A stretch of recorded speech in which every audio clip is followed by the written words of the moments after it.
Estamos de volta com imposto de renda. A gente vai falar isso o mês inteiro. Mais leão, leão, leão. Estamos aqui com o Nilson. Hoje a gente vai falar sobre fundos de investimento.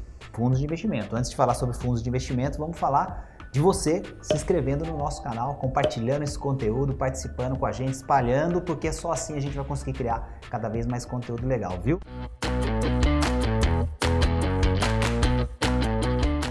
Que outra corretora que preparou um material especial para você em vídeo para você fazer toda a declaração de imposto de renda? É só mandar um mais, gente. Estamos com o Nilson, que é CEO da Tema Sistemas, que é uma empresa especializada em softwares e principalmente softwares de mercado financeiro. Até tem uma calculadora de imposto de renda que é mais voltada para o mercado de renda variável, que a gente vai falar um pouquinho sobre vídeo de ações e de contratos futuros. Perfeito.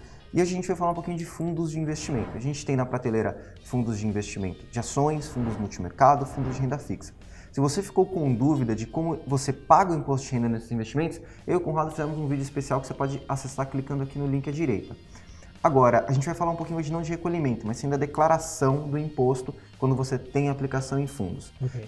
O que é bom o investidor ficar atento em declaração de fundos, Nilson? Da mesma forma que qualquer investimento, tem que se atentar a dois casos. Primeiro, a sua posição, a posição que você fechou o ano anterior e a posição que você fechou o ano atual, e também o ganho que você obteve nos seus resgates durante o ano atual. Então, para isso, você tem na declaração de bens informar o fundo que você está aplicado, e se ele for abaixo de R$140 também não precisa, da mesma forma que o título. Aí eu de novo, irmão. A piadinha é que o Vini não declara imposto de renda. Abaixo de R$140, então ele não precisa declarar. Não precisa declarar. E acima de R$140 você precisa escolher qual é o fundo que você está posicionado. Então tem no Código da Receita, do Código 71 até o 79, para você escolher que tipo de fundo que você está posicionado para declarar na declaração de bens. Legal. Vale a pena mencionar que, né, Conrado, que existe dentro do sistema de declaração um botão de ajuda, certo? Isso é muito legal. O Nilson, inclusive, está mostrando parte dessa ajuda para a gente aqui nessas dicas que ele está oferecendo para nós. E o arquivo de ajuda do próprio programa da Receita é muito completo. A gente estava comentando isso, inclusive, antes de começar a gravar esse vídeo.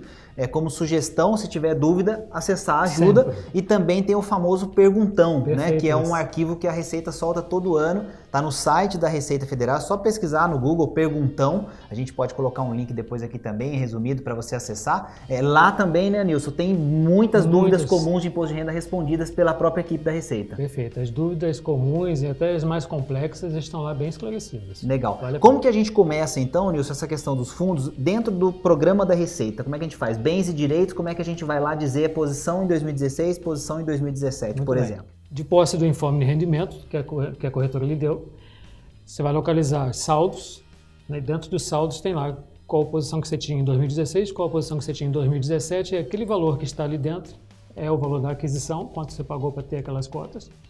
Vai na declaração de bens e informa esses valores. Na discriminação do bem, informa que é uma aplicação no fundo fixa, esclarece lá qual é o tipo do fundo. Existem fundos de investimentos, como a gente está falando, tem fundo multimercado, tem fundo de renda fixa e tem fundo de ações. Fundo multimercado e fundo de renda fixa geralmente tem aquela tributação que vai de 22,5% a 15%, dependendo do período. Só que dentro desses fundos existe uma classificação de curto prazo e longo prazo, que é de acordo com o que tem dentro daquele fundo. E o fundo de ações é 15%, né? Qual a diferença para a declaração desses fundos? Perfeito. Justamente por causa dessas alíquotas diferenciadas, a Receita Federal criou uma tabela para você identificar o tipo de fundo que você está investindo coerente com essas tributações que são diferenciadas em cada modo desse de fundo. Então são 4 tipos de fundos.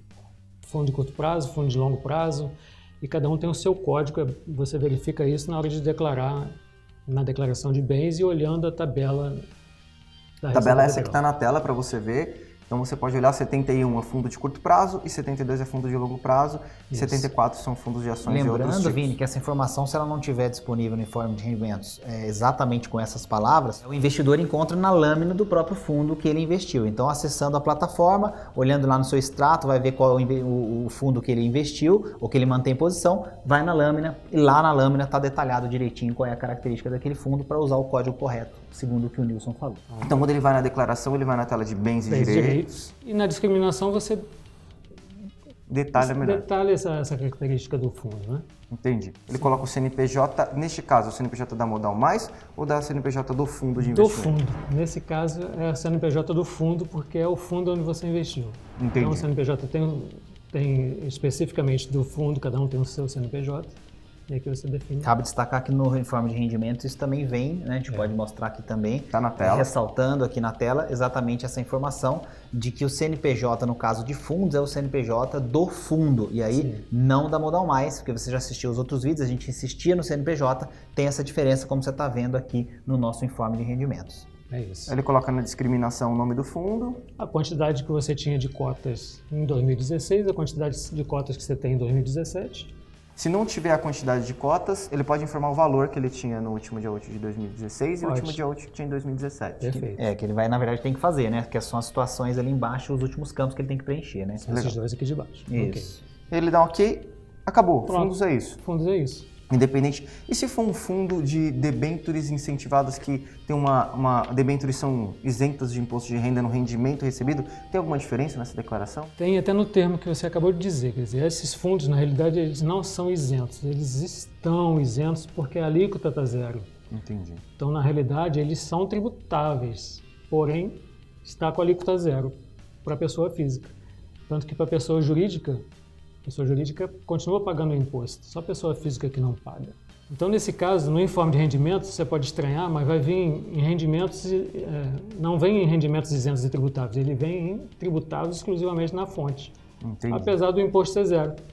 Ele vem no quadro. Entendi. Então, mas na verdade, na hora dele declarar, ele tem que respeitar o que informe tá no informe de rendimentos. para não dar confusão. Quer dizer, então, Isso. apesar dele ser isento, nesse caso ele vai declarar como um sujeito a tributação exclusiva. Perfeito. Enfim. Que essa que dá um pouco de confusão na cabeça do investidor, justamente porque ele sabe que é isento, mas está escrito que é tributado na fonte. Como é que pode ser tributado na fonte e ser isento? Mas o isento é a forma de vender o produto. Sim. Ele é tributável, só que a pessoa física, por incentivo, está pagando uma alíquota zero. Legal. E, Nilson, existe também casos de pessoas que aplicaram e resgataram em 2017 ou aplicaram em 2016 e resgataram em 2017, onde ele coloca essa informação? Da mesma forma que título de renda fixa, os fundos também são da mesma forma informados nos mesmos quadros. Então, na declaração de bens, se você não tem mais aquele fundo, você só informa o saldo que você tinha em 2016 e zero em 2017. E vai no quadro que é rendimentos sujeitos à tributação exclusiva, definitiva, e faz a informação que tipo de rendimento foi, 6 também, da mesma forma que título de renda fixa. Se foi para o titular, o CNPJ da fonte pagadora, que é um Modal Mais nesse caso, e o valor que você ganhou, o valor líquido. Legal, só uma dúvida aqui. Então, quando eu estou com a posição do fundo, eu coloco o CNPJ do fundo. Agora, quando eu recebo o rendimento eu resgatei o fundo, eu coloco o CNPJ da Modal Mais. De quem te pagou. Ah, entendi. Isso é muito... Preste atenção nisso, hein, pessoal? Vou repetir o que o Nilson falou, o Nilson me corrige se eu estiver falando errado aqui, mas quando você está declarando a posição, você tem um dinheiro no fundo, então você vai usar o CNPJ do fundo, quer dizer, você tem cotas naquele fundo, só que você investiu através da Modal Mais, então quando você vai receber os seus ganhos daquele investimento que você fez, quem vai te pagar esse ganho vai ser a Modal Mais. Então quando você faz a declaração dos rendimentos sujeitos, né, a tributação exclusiva e definitiva, o CNPJ que vai entrar ali é o CNPJ da Modal Mais. Perfeito, que é a Nilson? fonte pagadora do rendimento, né? Você recebeu através da Modal. Então é importante essa diferença para não haver confusão. Um detalhe a respeito de fundo, a gente falou genericamente, mas o fundo imobiliário tem uma distinção. Ele é isento também para pessoas físicas. Então ele tem um quadro específico para ser informado o ganho. Na questão de bens e direitos, a mesma coisa. Perfeito. Bens e direitos não muda nada. Tá, e depois na hora do ganho, no ganho ele que se é diferente. equipara muito a ações. Então você tem que dizer mês a mês o ganho que você obteve com cada fundo imobiliário, da mesma forma que você tem que dizer quando compra e vende ação. Então, tá com dúvida disso? Segura para o próximo vídeo que a gente vai falar um pouquinho sobre imposto de renda para ações, não é isso? É isso aí. Não esquece de deixar seu like, comentar se você teve dúvidas, ativar as notificações. E é isso aí, gente. É um conteúdo especial que a gente está preparando para vocês. E não perca o próximo. Tamo junto. Modal Mais. Um abraço. Valeu!